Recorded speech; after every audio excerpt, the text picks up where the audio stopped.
हम सब इस बात को बहुत मानते हैं, इस बात के लिए बहुत शुक्रिया करते हैं कि हमें बाबा मिले इस जन्म में।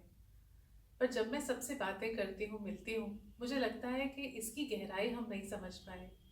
हमें इस जन्म में बाबा मिले, इस बात में कितनी गहराई है, यहाँ तक कोई पहुँच ही नहीं पाया। इसलिए आज आपसे बात करने आई हूँ। जब श्री कृष्ण भगवान ने अवतार लिया द्वापर युग में, तब उन्हें भी एक गुरु की आवश्यकता हुई। जब श्री राम, वो भी विष्णु अवतार, त्रेता युग में आए, उन्हें भी एक गुरु की आवश्यकता हुई। कृष्ण भगवान तो स्वयं ईश्वर हैं, विष्णु हैं, उन्हें भी गुरु सांदीपनी की जरूरत पड़ी। राम जी हमारे भगवान, उन्हें हम पूजते हैं, उन्हें भी गुरु वशिष्ठ की जरूरत पड़ी। क्यों? क्योंकि इस संसार में जब हम आते हैं, जब हम जीवन एक इन ह्यूमन बॉडी, जब हम एक इंसान के रूप में जीवित होते हैं, जब जीवन लेते हैं, तो हमें अपनी नैया को पार लगाने के लिए, ईश्वर तक पहुंचने के लिए एक गुरु का हाथ थामने की जरूरत पड़ती है। पर हम जो हैं, हमारी किस्मत तो राम जी से, कृष्ण जी से भी बहुत आगे है। उन्हें तो सिर्फ गुरु मिले थे ईश्वर तक ले जाने के लिए। हमें ऐसे गुरु मिले हैं जो स्वयं ईश्वर हैं। आप इस बात को समझते हैं, इसकी गहराई को समझते हैं? कितने हमने पुण्य किए होंगे, कितने अच्छे कर्म किए होंगे कि स्वयं ईश्वर आए संसार में और वो हमारे गुरु बन गए। और अगर इस बात को हम ना समझ पाए, अगर इस बात की गहराई को ना समझ पाए, तो ये जीवन व्यर्थ है, बिल्कुल व्यर्थ है। बाबा जैसा गुरु जिसे मिले, बाबा जैसा प्यार करने वाला, कंपैशन से भरे हुए, दया से भरे हुए, एक पुकार पे दौड़ के आने वाले ऐसे गुरु, ऐसे ईश्वर जब हमारा हाथ थामते हैं, और अगर फिर भी ये जीवन हमारा खाली रह जाए, तो फिर इस संसार में आने का फायदा क्या? कलयुग के भगवान ने हमें अपनाया है, ये छोटी बात नहीं है। कितने कितने जन्मों हमने अच्छे कर्म किए होंगे, तब इनके चरण हमें इस जन्म में मिले हैं।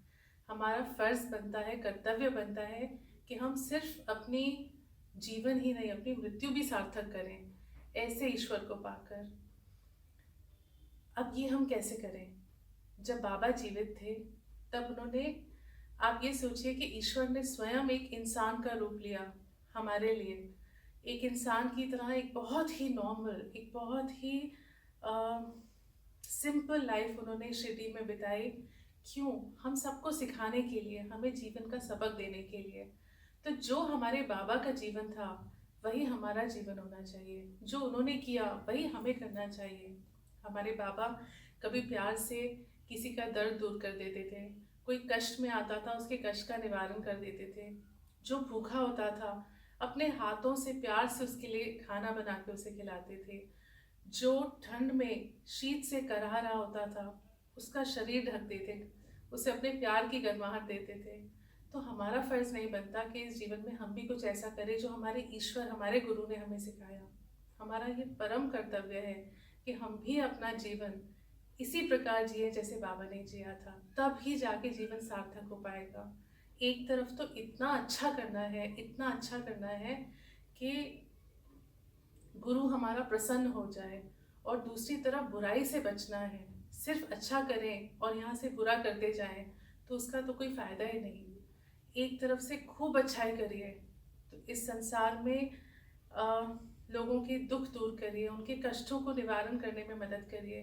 किसी को आपकी ज़रूरत है तो अपना हाथ बढ़ाइए, किसी को अपना कंधा दीजिए, किसी को प्यार दीजिए।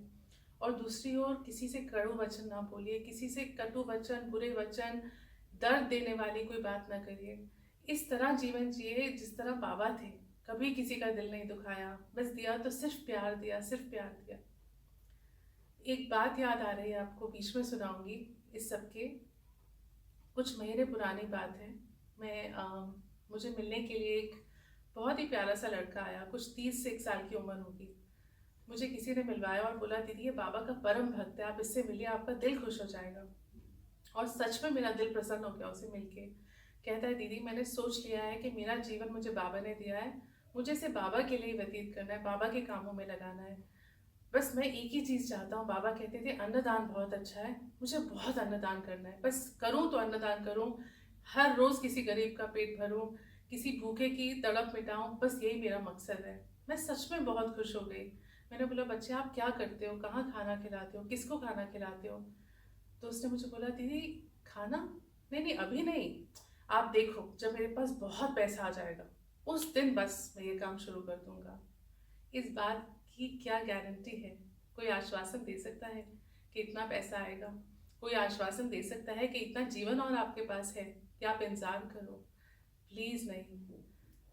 जितना कर सको प्यार से करो। अच्छा काम करने के लिए पैसा नहीं चाहिए, अच्छा काम करने के लिए दिल चाहिए और भाव चाहिए। अगर आप में वो भाव है, अगर आपका दिल बड़ा है, तो पैसे की जरूरत नहीं है। आप में से बहुत लोगों ने मेरी किताब पढ़ी है।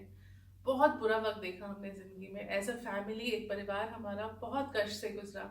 ऐसे दिन भी देखे जब खाने के लिए, छोटी छोटी जरूरतों के लिए भी जेब में पैसे नहीं होते थे। मगर आपको मालूम है, जब मेरे हाथ में थोड़े से पैसे आते थे, पहले मैं उससे से अलग करती थी कि मुझे जाके किसी का पेट भरना है।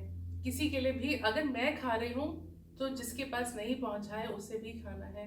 और शायद इसीलिए बाबा ने इतने प्यार से उस तकलीफ से हमें बाहर निकाल दिया, क्योंकि हमने बुरे वक्त में भी अच्छा काम करना बंद नहीं किया। तो जीवन को सार्थक करने के लिए ये बहुत आवश्यक है कि सुबह उठ के सिर्फ बाबा के आगे घंटी बजाई, जोत जलाई, वो काफ़ी नहीं है। अपने आप को, अपने आप को पूरा बदलना होगा। इस आ, ये जो बाबा ने हमें जीवन दिया है, ये जो तोहफा दिया है इस जीवन का, कि हम जी रहे हैं कलयुग में और इन्होंने हमारा हाथ थामा हुआ है, उसका हमें पूरा फायदा उठाना है। अपने गुरु का हाथ पकड़ के चलते जाना है और फिर उस पार जाना है। और फिर जीवन भी सफल हो जाएगा, सार्थक हो जाएगा, और मृत्यु भी सार्थक हो जाएगी, क्योंकि उस पार जाके इसके चरण मिल जाएंगे। पहले जमाने में कहते थे मोक्ष मिलेगा, हम तो कलयुग में रहते हैं। मोक्ष मिलेगा नहीं मिलेगा ये तो सिर्फ बाबा जानते हैं। पर अगर बाबा के चरण मिल गए तो उससे बड़ा तो मेरे लिए कोई मोक्ष है ही नहीं। तो अच्छा काम करिए ताकि जब ईश्वर उस पार मिले तो वो हाथ खोल के दिल से लगा ले और बोले कि मेरा बच्चा, तू मेरे लिए जो खुशियाँ उस तरफ से लेके आया है उससे मैं सार्थक हो गया।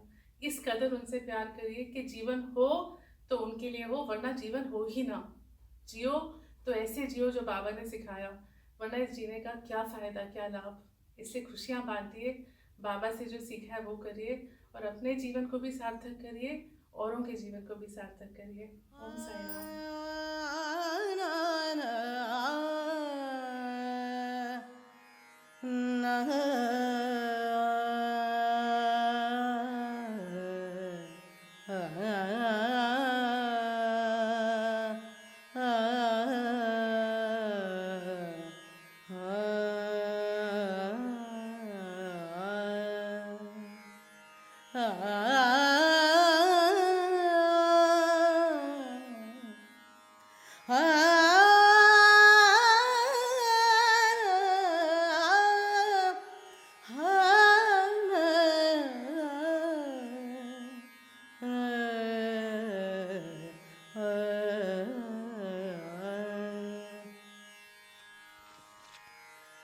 तोम तोम तदिरना तदरदानी तोम तोम तदिरना तदरदानी